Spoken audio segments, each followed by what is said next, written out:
오늘은 먼저 말씀을 전하도록 하겠습니다. 부활주의를 맞이해서 죽음으로 부활됨을 확증하는 삶, 이런 제목으로 함께 말씀을 나누고자 합니다.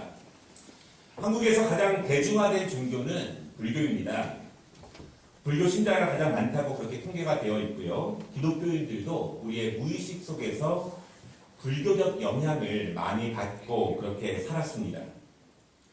중국에 많은 보물들이 있는데 그 중에서 최고로 꼽히는 국보가 있습니다. 그 중에 하나가 불지사리라고 하는 것입니다.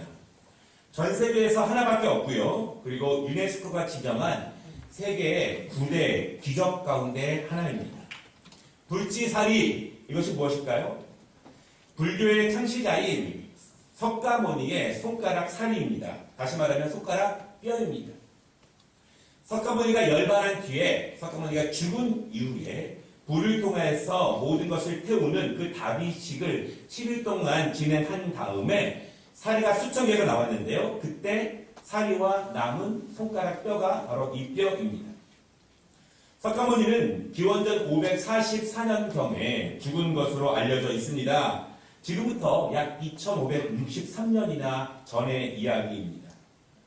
그때 그 손가락 뼈가 지금부터 한 2500년 전에 인도에서 중국으로 넘어왔다라고 하는 고 문서가 있었는데 그동안 전혀 발견되지 않다가 그로부터 2525년이 지난 1981년 중국 산시성 푸펑현의 법문사라고 하는 절에 13층짜리 팔각탑이 있는데요. 그 탑의 이름이 진신보탑인데 그 보탑 안에서 이것이 발견되게 되었습니다. 정확하게는요, 1976년 사천에 지진이 일어났습니다. 그 지진 때문에 이 탑이 약간 기울게 되었습니다. 그리고 1981년에 보수 공사를 하기 위해서 집안을 살피다가 그 아래에 어떤 문이 있는 것을 발견해보고 그 문을 통해 들어가 봤더니 약 보물 3,000점과 전설로만 내려오던 이 불지사리가 그 안에서 발견된 것입니다. 불교인들 사이에서는 난리가 났습니다. 불교의 창시자인 유골, 전설로만 내려오던 그것이 발견된 것입니다. 또한 이 불지사리를 직접 보면 큰 소원 한 가지가 이루어진다라고 하는 믿음이 있어서 많은 사람들이 찾아가는 유명한 관광지가 되었습니다. 여러분 기억하실지 모르겠지만 2005년도에 이것이 한국에도 온 적이 있습니다. 정말 대단한 일이죠. 정말 불교인들에게는 큰 기쁨이 된 것이 분명합니다. 여러분 부러우세요? 네. 저는 전혀 부럽지 않습니다. 여러분 만약 이 석가모니의 유골이 발견된 것처럼 예수님의 유골이 발견되면 어떻게 될까요? 예수님의 손가락 뼈 하나라도 발견되면 진짜로 전 세계가 난리가 날 것입니다. 기독교인들이 좋아하고 기뻐하는 것이 아니라 전 세계가 정말 패닉에 빠지게 됩니다. 왜냐하면 예수님의 부활이 거짓말로 증명되기 때문에 그렇습니다. 기독교의 핵심 진리인 예수님의 부활, 그 부활 때문에 우리도 죽지만 다시 살아날 수 있다는 그 믿음, 그 믿음에 대한 모든 신앙이 무너지게 됩니다. 성경은 가짜가 되고요. 기독교는 사이비 종교가 됩니다. 여러분 기독교의 핵심 신앙은 부활입니다. 우리는 누구나 모든 사람은 반드시 죽습니다. 그럼에도 불구하고 죽으면 다시 산다는 사실을 여러분 믿으시기를 바랍니다. 죽지만 그 사람의 공덕에 따라서 어떤 동물이나 아니면 공덕을 많이 쌓으면 사람으로 태어날 수도 있다는 윤회가 아니라 완전히 영광의 부활의 몸으로 우리는 다시 태어난다라고 하는 것입니다.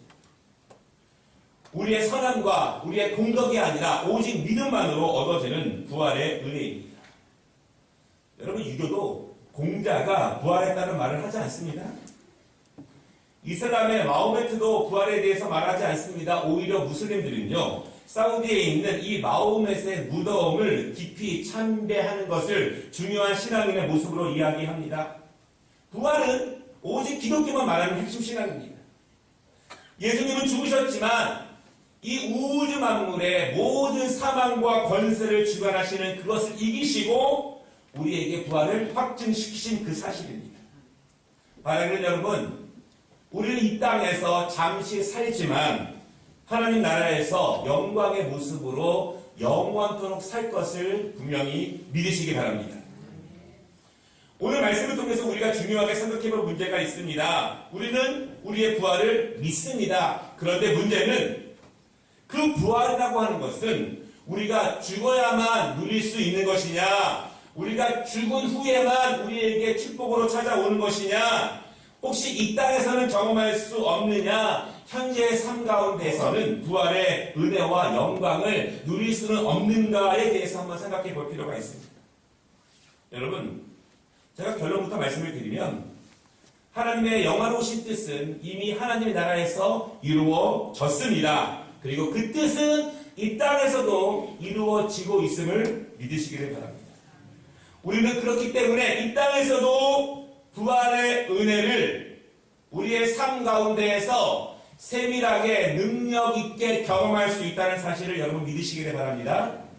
우리가 그렇다면 이 땅에서 우리의 삶 가운데에서 부활의 은혜를 어떻게 누릴 수 있는지 두 가지로 말씀을 나누도록 하겠습니다. 첫째는 여러분, 죽으면 경험할 수 있습니다.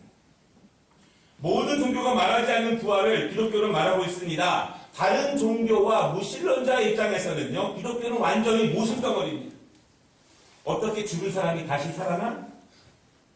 다시 살아나는 것이 끝나는 것이 아니라 어떻게 영원토록 살아? 이것은 모순입니다. 또한 공덕을 많이 쌓으면 혹시 다시 사람으로 태어날 수도 있지만 그것도 아니라 오직 믿음이라는 것 가지고 어떻게 그 사람이 다시 살아나고 영원토록 살 수 있는가? 모순이라고 말을 합니다. 여러분, 그렇습니다. 기독교는 사실 모순이 많고 모순으로 이루어진 종교입니다. 그런데 그 모순의 대부분은 죽는 것과 관계가 있습니다. 예를 들어 보겠습니다. 높아지지 말고 낮아져라. 그러면 하나님이 너희를 높이실 것입니다.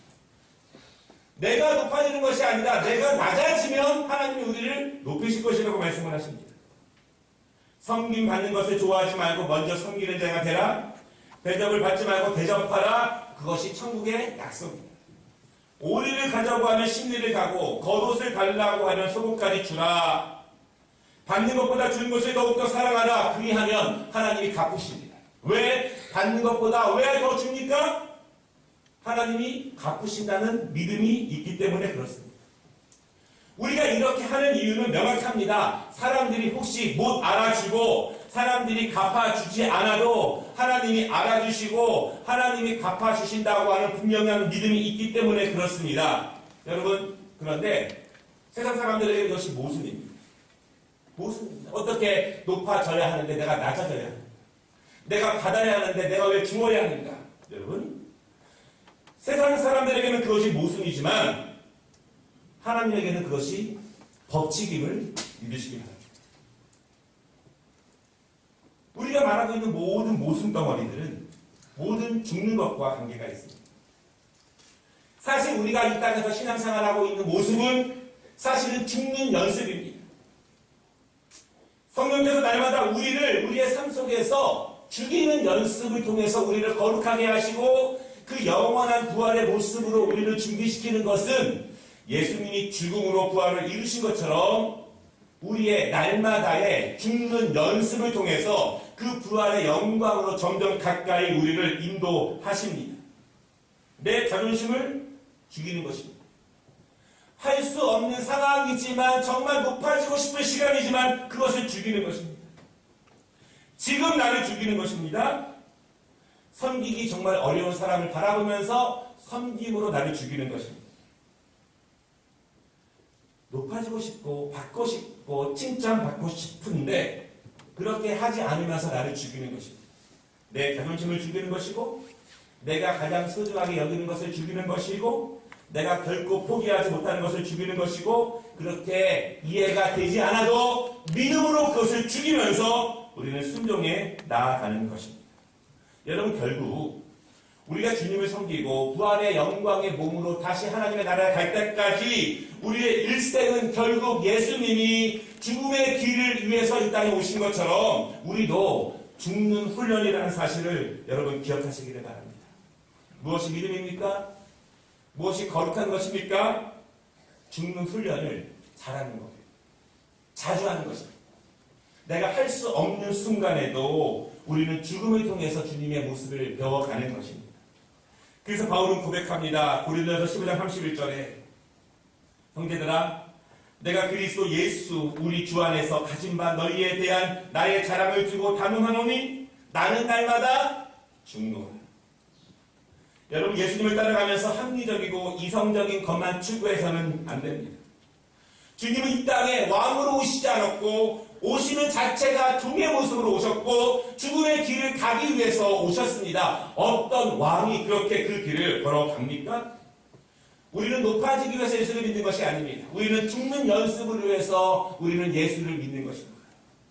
날마다 자기를 부인하고 내가 그렇게 하지 못하는 상황 가운데서도 주님의 말씀을 기억하며 나를 죽여 나아가는 연습, 우리는 그것을 위해서 도전을 해야 되고 그것을 위해서 의식적으로 노력해야 되고 그것을 위해서 믿음으로 순종해야 한다는 사실을 여러분 믿으시기를 바랍니다. 그렇게 한번 죽어보십시오. 사나 죽나. 우리가 그렇게 죽으면 하나님이 살리신다는 사실을 여러분 분명히 믿으시기를 바랍니다. 두 번째, 우리가 부활의 영광을 어떻게 이 지금 우리 삶 가운데 맛볼 수 있을까요? 죽으면 반드시 삽니다. 한번 옆에 분과 인사하겠습니다. 죽으면 반드시 삽니다. 한 번 더 옆에 분에게 말씀하십시오. 믿으시기 바랍니다. 이렇게 인사하십시오. 예, 여러분 믿으시기 바랍니다. 기독교의 핵심 가르침을 일반 사람들의 생각에는 모순적이라고 말씀을 드렸습니다. 이렇게 묻고 싶습니다. 그것이 정말 진짜 모순인가? 인간 편에서는 모순이라고 말하지만 하나님의 편에서는 모순이 아니라 하나님의 방법이고 하나님의 법칙이고 하나님은 그렇게 일하신다. 인간의 생각처럼 일하지 않는다. 그렇게 말씀을 드렸습니다. 우리 오늘 함께 읽은 말씀 24절을 주목해 보면요. 예수님은요. 진실로 진실로 이렇게 말씀을 시작하십니다. 예수님이 정말 진정한 마음으로 강조하실 때 진실로 진실로 내가 정말 진정으로 말한다 이렇게 말할 때 이렇게 말씀을 사용하십니다. 그리고 말씀하시는 것이 한 알의 밀이 땅에 떨어져 죽지 아니하면 한 알 그대로 있고 죽으면 많은 열매를 맺느니라 이렇게 말씀하고 계십니다. 여러분 이것은 모순이 아닙니다. 왜냐하면 농부가 씨 하나를 땅에 심었습니다. 왜 심었을까요? 그 씨가 자라서 많은 열매를 맺기를 원하면서 땅에 씨 하나를 심었습니다. 며칠이 지났는데도 도무지 아무런 일이 일어나지 않습니다. 농부는 땅을 파봅니다. 그런데 그 씨가 그대로 있는 거예요. 농부는 압니다. 이 씨가 죽지 않았구나, 썩지 않았구나. 씨가 건강하지 못한 것이고 상한 것이고 이상한 씨예요. 그래서 농부는 그 씨를 빼버립니다. 그리고 다른 씨를 심습니다. 그리고 며칠이 지나자 그 씨에서 싹이 자랍니다. 싹이 왜 날까요? 원래 그 씨가 죽었기 때문에 싹이 납니다. 죽음으로써 싹이 나는 것입니다. 그리고 자랍니다. 점점 크게 자랍니다. 처음 심었을 때에는 손톱만한 씨가 심겨졌지만 자라고 보니까 처음보다 30배, 60배, 100배 크기로 자라게 됩니다. 더 크게 자라기도 합니다. 그리고 꽃을 피웁니다. 처음은 씨였고 아무것도 아니었지만 상상도 못하는 아름다운 꽃이 피어지고 그리고 거기에서 아름다운 향기도 나기 시작합니다. 그리고 꽃이 지지만 꽃의 짐을 통해서 그 안에 열매가 맺히게 됩니다. 한두 개가 맺히는 것이 아니라 굉장히 많은 열매들이 맺히게 됩니다. 여러분 농부들은요 분명한 믿음이 있습니다. 작은 씨 하나이지만 땅에 떨어져 죽으면 많은 열매가 실제적으로 맺힌다고 하는 것을 농부들은 분명하게 믿습니다. 여러분 그것을 믿기 때문에 인류의 모든 역사 가운데 수천 년 동안 그렇게 농부들은 땅에 씨앗을 심습니다. 의심하면 못 심는 거예요. 믿으니까 그렇게 심습니다. 여러분, 이것이 모순입니까? 모순이 아닙니다. 이것은 사실이고 이것은 진리입니다. 이것은 하나님의 방법입니다. 내가 그 씨를 뿌리고 내가 믿든지 믿지 않든 간에 그 씨가 온전하게 죽으면 30배, 60배, 100배 그 이상으로 커져 나간다는 사실을 여러분 믿으시기를 바랍니다. 믿으면 죽을 수 있는데 안 믿으니까, 안 해봤으니까 못 죽는 거예요. 여러분 꼭 해보시기 바랍니다. 이것이 하나님의 방법입니다. 이것이 하나님께서 창조 이후에 인간 세계에 펼쳐 보이시는 하나님의 풍성함과 축복의 비결이고 하나님의 방법입니다. 하나의 씨앗이 땅에 떨어져 죽는 것은 자연의 법칙입니다. 그때서야 많은 열매를 맺히게 됩니다. 여러분, 이 열매는요, 천국에서만 죽은 이후에만 맺혀지는 것이 아니라 우리의 현실적인 삶에서도 우리가 죽으면 맺혀집니다. 왜 맺혀질까요? 하나님께서는 이 창조 세계 가운데 우리에게 하나님의 풍성함을 마음껏 맛보도록 그 법칙을 주셨기 때문에 우리가 하나님의 법칙을 따라가면 우리가 이 땅에서도 그 풍성한 법칙을 누릴 수 있음을 여러분 믿으시기를 바랍니다. 하나님의 밀이 땅에 떨어져 죽음으로 많은 열매를 맺는 것은 영적인 진리입니다. 오늘 예수님께서는 자신의 죽으심으로 하나님의 미랄이 되신다는 것을 말씀으로 가르치고 계십니다. 유대인들은 믿습니다. 예수님이 죽으면 더 이상 예수의 씨앗이 많은 생명을 얻지 못할 것이다.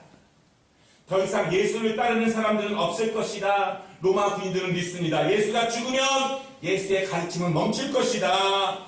그러나 정말 그렇게 되었습니까? 그거는 인간들의 생각입니다. 하나님의 방법, 하나님의 일하시는 방법은 예수는 죽었지만 그의 죽음으로 그가 다시 살아나고 이 인류의 역사 가운데 수십억의 인구들이 지금도 하나님을 찬양하고 하나님께 영광을 올려드리고 지금도 복음 전파하는 역사가 이루어졌습니다. 아들을 죽인 아브라함은 인류의 모든 사람들의 아버지가 되었습니다.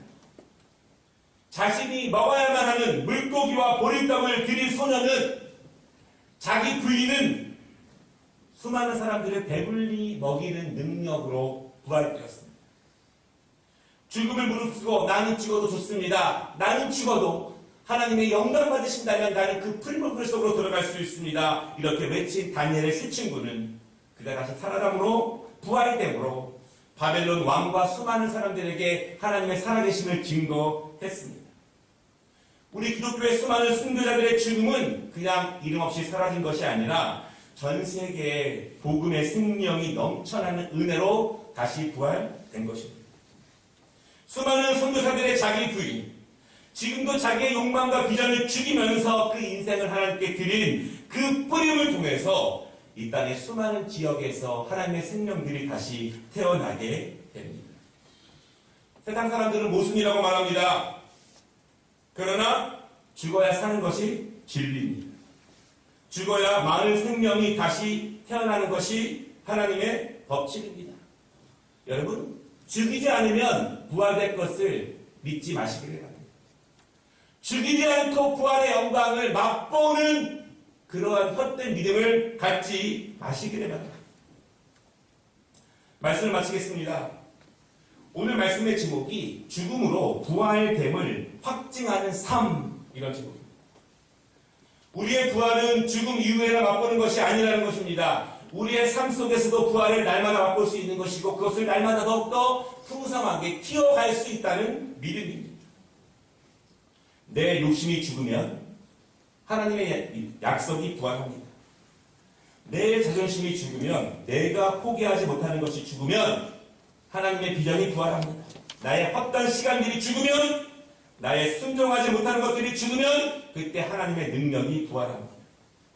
내 게으름이 죽고 내 정결하지 못한 것이 죽고 내가 마음은 원으로 내 육신이 약하여라고 말하는 것들이 죽고 내가 예배하지 못하는 이유들이 죽고 내가 기도하지 못하는 이유들이 죽고 내가 예수님을 닮아가지 못하는 이유들이 죽으면 예수님의 능력과 부활이 나를 통해서 지금 오늘도 부활됨을 여러분 믿으시기를 바랍니다. 한번 죽어보십시오. 한번 인사하겠습니다. 옆에 계신 분들. 한번 죽어보십시오. 여러분, 죽어봐야 산다는 것을 알지 않습니까? 맛보면 매일매일 먹고 싶습니다. 나와 하나님 사이를 막고 있는 것들이 죽고, 나와 다른 사람과의 관계를 막는 장애물이 죽고, 내가 정직하지 못한 것들이 죽고, 내가 성실하지 못한 것들이 죽고, 내가 하나님께 집중적으로 예배하지 못하는 것들이 죽고,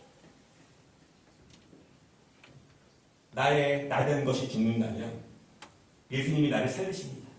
꿈꾸게 하시고 비전을 보게 하시고 하나님의 능력으로 열어주실 것입니다. 여러분 2019년 부활절 우리의 일상의 삶에서 그 하나님께 올바로 나아가지 못하는 것들과 다른 사람과 아름다운 관계를 누리지 못하는 것들을 저희 죽여가면서 그것이 부활의 영광으로 얼마나 풍성함을 우리에게 선사하는지 맛볼 수 있는, 확장시킬 수 있는 그 축복이 우리 모두에게 임하기를 주님의 이름으로 축복합니다.